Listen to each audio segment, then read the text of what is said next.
Of the SNP, Ian Blackford.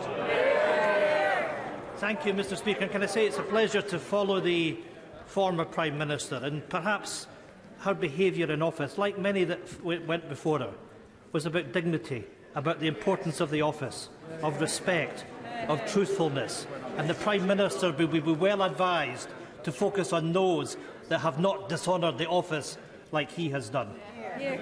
Mr. Speaker, we stand here today faced with the systematic decimation of public trust in government and the institutions of the state, and at its heart, a Prime Minister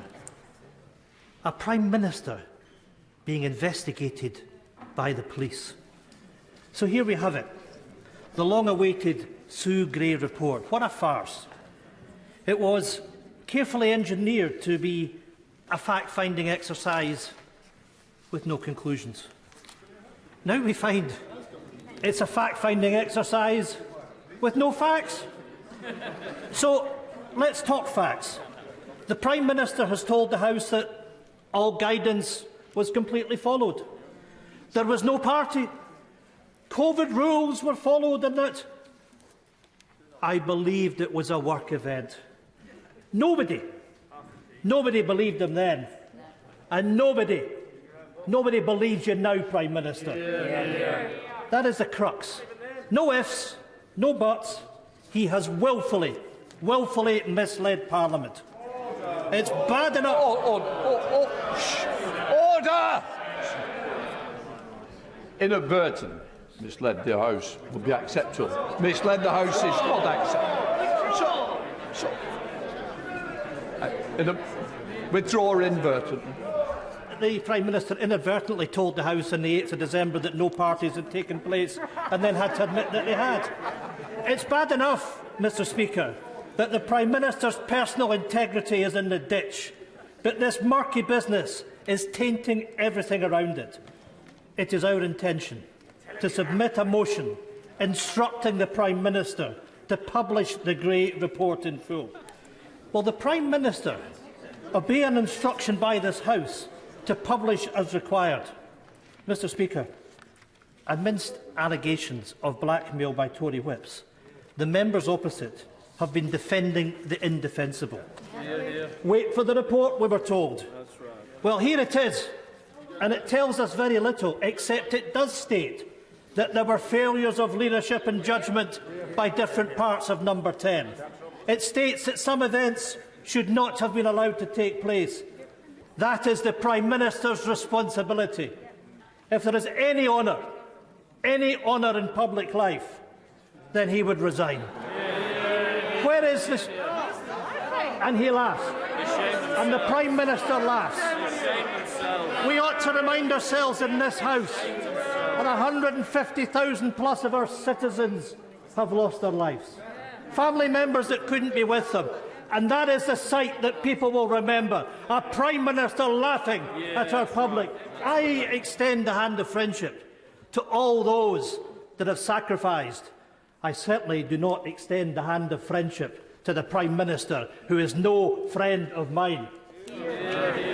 Where is the shame? Where is the dignity? Meanwhile, the police investigation will drag on and on. Every moment the Prime Minister stays, trust in government and the rule of law is ebbing away. The litany of rule-breaking, the culture of contempt, the utter disdain for the anguish felt by the public who have sacrificed so much. What the public see is a man who has debased the office of Prime Minister, shrinked responsibility, dogged accountability and blamed his staff at every turn, presided over sleaze and corruption and tainted the very institutions of the state. In short, Mr. Speaker, this is a man. Well, they can laugh, but the public know. The public know this is a man they can no longer trust. He has been investigated by the police. He misled the House. He must now resign. Order. You'll have to withdraw that last comment. Mr. Speaker, I gave the evidence of the 8th of December. Order. You're going to have to withdraw misled. Mr. Speaker, the Prime Minister has misled the House. Unless you withdraw, I will have to stop, and that's not good. Just withdraw the words.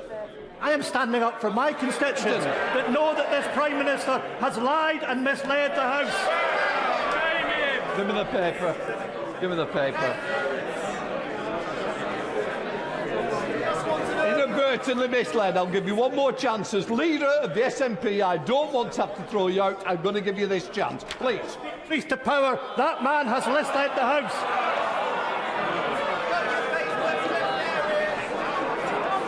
Shut up. I'm sorry it's come to this, and I'm sorry that the leader of the party has not got the decency to just withdraw those words in order that this debate can be represented by all political leaders.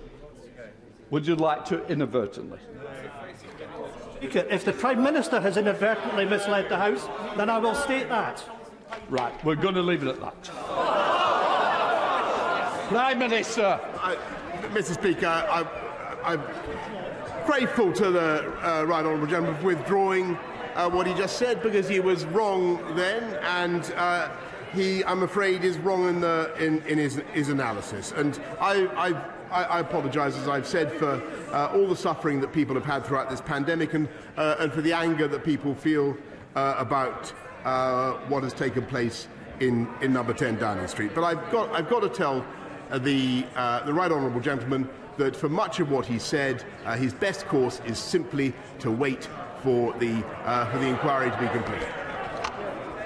Can I just say, I take it the honourable member has withdrawn it, the right honourable member. That the Prime Minister may have inadvertently misled the House. But, order. To help me, to help the House, you withdrawn your earlier comment and replaced it with inadvertently. It's not my fault if the Prime Minister can't be trusted to tell the truth. Under the power given to me by Standing Order number 43, I order the honourable member to withdraw immediately from the House. From the House.